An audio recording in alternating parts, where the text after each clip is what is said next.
little bit of something that I've discovered about Cooper. This is little Cooper.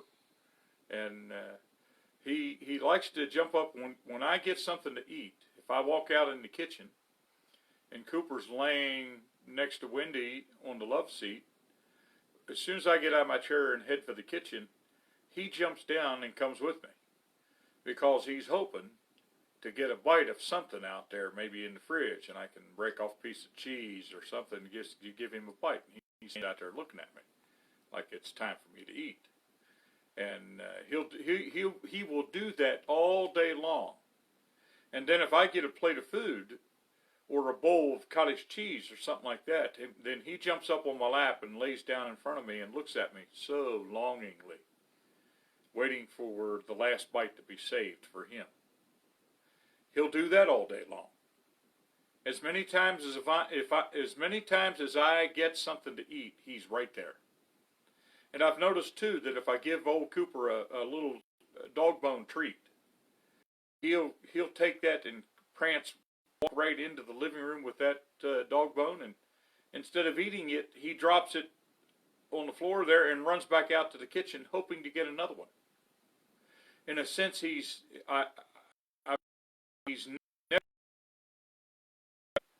always a couple more bites, a couple more treats. And if I would be willing, I could give him 5 or 6 little dog biscuit treats, and he would take them all one at a time, real quickly into the living room, lay them down, and then he'd come right back out for another one. Instead of enjoying what he has, he's looking for more. He's always looking for more. You know what I call that? Being greedy. Never happy with what you've got. And I'm sad to say that I've discovered I've got a greedy dog. Yeah, as cute as he is, he's a greedy mutt. He's a greedy dog. Always looking for a little bit more. Yeah, and I'm afraid he thinks, I think he knows I'm talking about him now. He's kind of looking all sad. And here lately, the last few days, I've discovered there's a little plate with his food on it. And he snubs in the air and looks at that like, I'm not eating that. I've got special human food that I'm getting. I get a nibble here and a bite there, and I don't want this. I want that special stuff. And so his food will go untouched all day long, morning, noon, into the evening, into past dark. I look, if I go out there, he hasn't touched it. He hasn't eaten it. And then lots of evenings, I go to bed just a little bit before Wendy does, and so I've discovered in the morning when I get up, the food's gone off his plate. Next morning, the food was gone off his plate. And so I put 2 and 2 together, and I realized he was refusing to eat his dog food all day long. He was being greedy. He knew that food was there. But he was hoping to pick a little snack up for me. And so he was following me around, looking all sad-eyed and begging and getting a nibble and a bite here and there. And then after I went to bed, he realized, well, the chances of getting another little snack and a little piece of food from his plate, it's all over. I might as well eat food. Because Wendy's not going to feed him that way. She doesn't feed him off the last, she doesn't most of the time feed him a little last bite. And so he knows, well, if I'm going to eat, I better eat this stuff on the plate here, this old dog food. Sometimes Cooper, I don't think he realizes he's a dog. I tell you that story because it reminded me of a story in the Bible. Talk about being greedy. And greedy's not being satisfied with what you've got. You've got to have something more. And right at the beginning of the Bible, there's a story about that. Adam and Eve.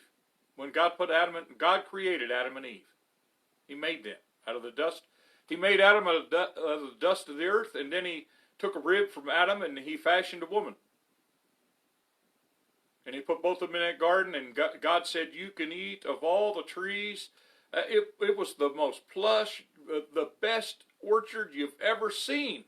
There wasn't a weed growing anywhere. The plant was dying. It was just flourishing, lush. The best fruit imaginable. And God said you can have any fruit of any tree except for one. You can't eat of the tree of the knowledge of good and evil. And the devil came along and tempted Eve, showed her the fruit. He said, doesn't that look good?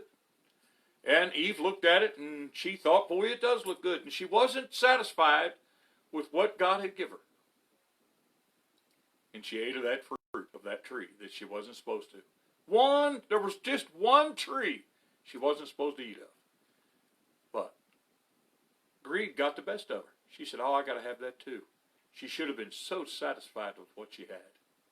And you say, well, I've never been greedy. How about, have you ever gone into the grocery store with your mom, and maybe your mom went in there, she grabbed the cart, and she was going to get a loaf of bread, a gallon of milk, and some toilet paper. But when you got in the store, all you saw was the candy and the cakes and little Debbie treats and all kinds of so pop. And you just said, oh, Mom, can I? You didn't have any of that on your mind until you went in there and your little greedy eyes said, can I have some of that? See, sometimes we got to be satisfied with what we've got.